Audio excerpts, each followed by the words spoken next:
Kui looduslikes tingimustes sõltuvalt mulla reaktsioonist sinna tekibki peale vastav taime ja elustiku kooslus, mis on kohastunud näiteks happelisematele tingimustele, siis põllu- ja aiamaadel me selgelt peame arvestama, milline on selle liigi eripärad ja soovid selle happesuse suhtes. Ja tavalisemalt enam levinud ja tundlikumad sellised põllukultuurid, nemad tahavad siis sellist nõrgalt happelist või neutraalset keskkonda. See tähendab, päris palju meie mullad on sellisest optimaalsest vahemikust liiga happelised. Ja see on siis see olukord, kus me teatud juhtudel neid muldasid saame ise läbi muldade lupjamise paremasse keemilisse seisundisse aidata. Aga enne, kui sa hakkad lubiväetistega seda mulla pH-d ise teadlikult reguleerima, kõigepealt sa peadki aru saama, kas see probleem mullas üldse eksisteerib ja kas selles konkreetses kohas seda looduslikku lähtekivimist pärinevat kaltsiumit, magneesiumit on siis puudus või teda võiks seal juba piisavalt olla.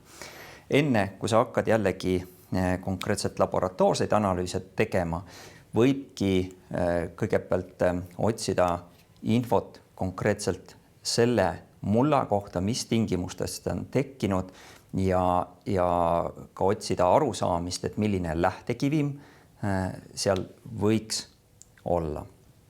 Kuidas üldse aru saada sellest, et kas konkreetse mulla puhul lähtekivimis võiks piisavalt kaltsiumit, magneesiumit olla? Üks võimalus on siis hinnata, et millises piirkonnas sa oled ja millised on need mulla lähtekivimid. Kui me võtame siit, siis Eesti uhkus paekivi, et millest see koosneb? See suuresti koosnebki kaltsiidist ja teatud tingimustes ka dolomiidist ja need ongi kaltsiumi ja magneesiumi poolt rikkad. Ehk nendes piirkondades, kus meil aluskivimites on lubjakivisid olnud, siis sinna peale tekkinud ka jääaja jooksul meil on valdavalt moreenid, kus jää on pealtinglikult sõitnud ja tekitanud sellise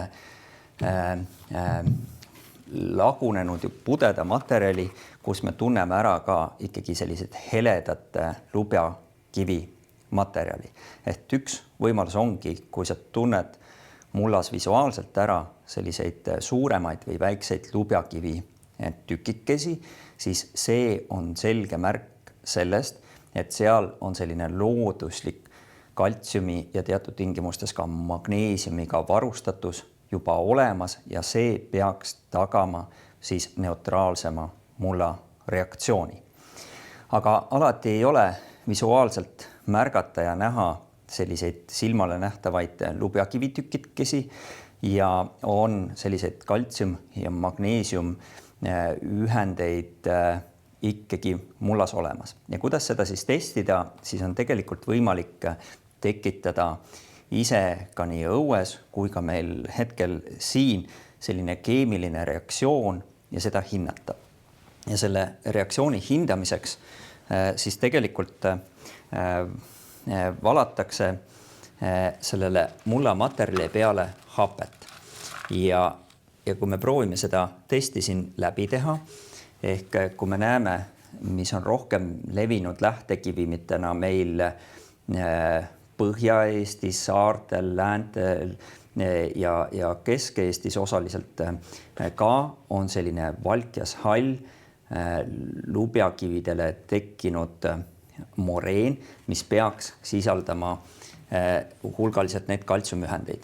Ja kui me paneme siia peale nüüd, paneme seda materjali natuke veel juurde, sellist nõrka soolhapet, siis see peaks tekitama sellist kihisemise ehk mullitamise efekti ja eraldub CO2. Ja see on üks võimalus siis praktikas hinnata, et kas selliseid kaltsium- ja magneesiumkarbonaatseid ühendeid seal on. Nii, proovime seda katset nüüd selle materjaliga siit läbi viia ja paneme siia nüüd seda soolhapet peale.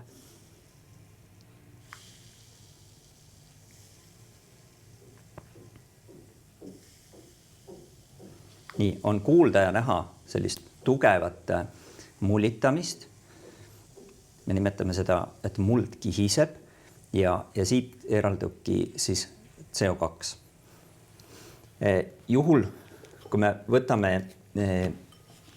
mulla lähtekivid, mis on tüüpiliselt Lõuna-Eestis ja selline aluspõhja settekivi, mida on Devoni ajastust, need värvid on sellised punakad ja pruunikad, siis need sagedasti on vaesed kaltsiumi ja magneesiumi poolest ja me saame ka selle materjali peal testida, kas meil seda samust kihisemist siin esineb või mitte.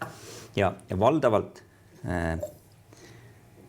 siin seda pole ja see toobki endaga kaasa, et kuna looduslikku kaltsiumi, magneesiumi varu neis muldades ei ole, siis hakkavadki need happelised ühendid domineerima. Praktiline katse, kus me valasime mulla lähtekivimile peale soolhapet ja eraldus selline gaasiline CO2, et mida me sellega testisime, me testisimegi valdavalt seda, et kui hindame, kas mullas on kaltsiumkarbonaati ehk kaltsium CO3 ühendeid, me lisasime sinna soolhapet ja see peab siis reaktsioonina jõudma selleni, et sealt eraldub CO2 ja selle CO2 eraldumist siis me näeme nii silmaga kui ka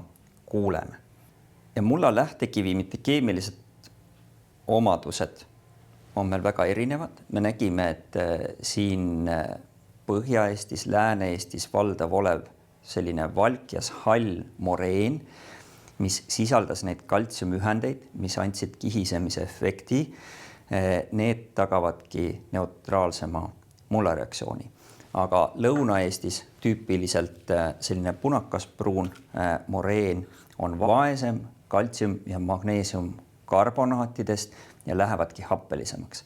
Ja see on üks looduslik põhjus, miks meil happeliste muldade probleem on rohkem tavaline Lõuna-Eestis kui mujal. Aga Eesti muldade lähtekivimite koostis on väga kirju ja see tähendab ka, et selliseid liigselt happelisi muldi põllumajandusmaal me võime leida tegelikult kõikjal üle Eesti, aga suurem probleem ja laiemalt on nad levinud siis Lõuna- ja Kagu-Eestis.